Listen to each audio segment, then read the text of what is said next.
First, let me make a general comment. I want to see if you would agree with me on this one, because I think they've all looked pretty good, right? But I think they should look good. Like in your first preseason game, you've had that playbook. You've had the first installation of plays. It's the most basic plays you're going to ever have to run. The defenses you're going to have to face are going to be the most basic defenses you're going to have to face. So you should look good. Like, and they all have. So that's like my first statement, all right? So as far as who will have the biggest impact this season, I'm not going to go with the sexy pick of Darnold with the Jets. I'm not going to go with the #1 overall pick, Baker Mayfield. I'm going with the player that's on a team that's on the cusp of the playoffs, and the player that I think is electric, and he's a big play in a bottle, and it's Lamar Jackson. Wow. I think you see what he's done throughout his career at college and already in the preseason, and he's probably struggled, not probably, he has struggled the most in the passing game out of any of these rookies. But his speed translates to the NFL. And that's the difference. A lot of these quarterbacks look mobile in college, and then they come up and they look pedestrian because the NFL speed catches up to them. Lamar Jackson is making NFL defenders look foolish, and I think that trend will continue. Now, let me just say this, though. It's not going to be the biggest impact in the sense that he's going to be the starter and he's going to throw for 25 touchdowns and 7 interceptions.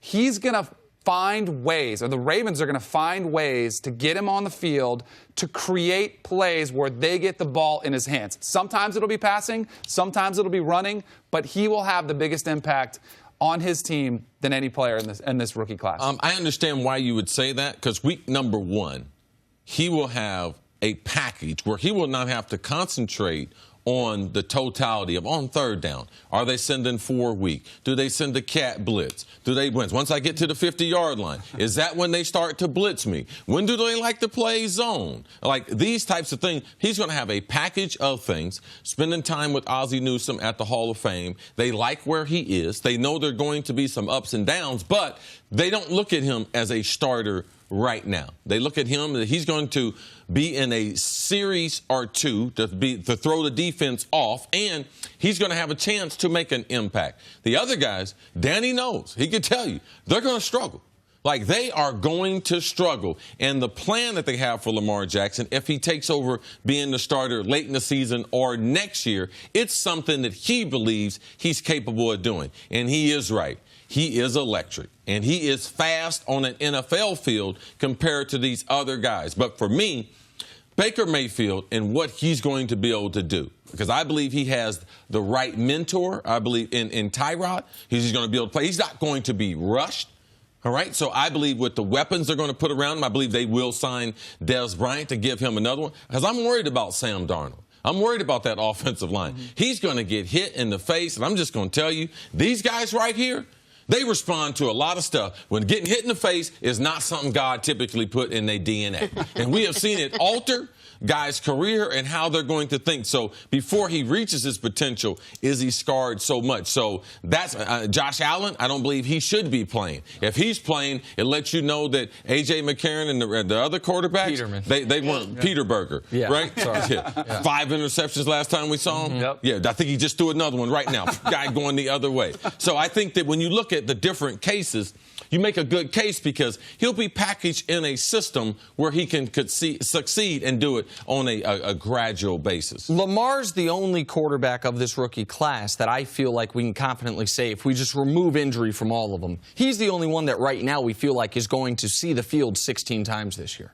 Like, now, if any of these guys start week 1, they could. But if they don't start week 1, none of those guys, Sam Darnold's not going to be the backup week 1, but they're going to put him in for a package. Right. Like, if he's the backup, barring injury, he's going to stay the backup till he becomes the starter.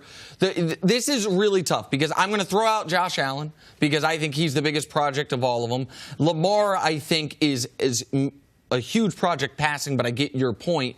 And Rosen, I think, has the best quarterback in front of him. Because until Sam Bradford gets hurt, which we don't wish upon him, but we think's likely, Bradford's the best of any of the quarterbacks on these 5 teams. I think he's better than Flacco. I think he's better than Tyrod when he's healthy. So then it becomes Baker or Darnold. I think Darnold can have the biggest impact in this regard. All the Jets need is to see flashes to know we finally have our guy. They know that. Like, I mean, look at Andrew Luck's rookie season, Peyton Manning's rookie season. The numbers are always ugly. But and then what? Then they go get an offensive line and shore up that line? Correct. Then you start building a football the bigger team. question. They've answered the single most important question in sports. Do we have a quarterback or do we not have a quarterback? And for the Jets, they've had that answer, by the way, for 20 years. It's just always been no.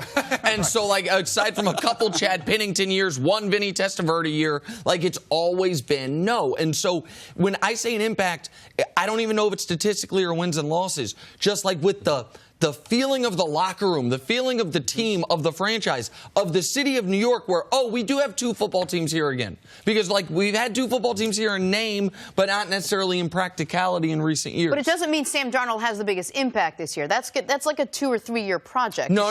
So you're saying they could find their quarterback? I'm saying that the impact is we know, potentially by his 6th start, he's the guy. Yeah. Even because you can know that from just halves of football. From you don't. He doesn't have to have a great month of football like Deshaun Watson did. You can see it. Like it's very, very hard, at least for me, to figure out college to pro who's going to be good. Yep. It is not that hard once they become a pro to see, oh, he's got it. Like, whatever it is, he's got it. Now, sometimes guys don't appear to have it, like Jared Goff, and then they all of a sudden do have it. But it's very rare a guy looks like he has it. Josh Freeman's very rare, where a guy's like, oh, we've got it. And then all of a sudden he falls apart. Like, that doesn't happen, at least in my eyes, all that often. You're onto something philosophically, I think, that I have done like a complete 180 on. I used to be a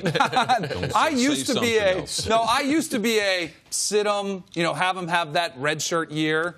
And now I've come to the mindset where the best teacher is live game experience. You can go up to the chalkboard, you can go up in the film room, you can answer all the right questions, but the only way to truly learn the position of quarterback is to go out there, throw him in the fire, and let him learn. So for that, I think Darnold could have an impactful season because you're right. If he goes out there and he shows those glimpses, and how do you handle those poundings that he's going to take? How are you going to handle those 2 or 3 interception games that you're going to have as a rookie? And if it doesn't faze him, and if he goes to work every day, and the players still, want to go to work with him, then that's all you need to know. Yeah, we don't know which guy's going to do it, but we can say, I think collectively, maybe 3 of these 5 teams at the end of the season will be able to be like, we have our guy to be able to move forward. I believe they'll have that in Cleveland with Baker. I believe they'll have that in Darnold. And as you're saying, I believe they're going to be able to say that in Baltimore because Flacco won't have any more guaranteed money. And they would have had a nice sample size of Lamar to be able to make that. But Ozzie Newsome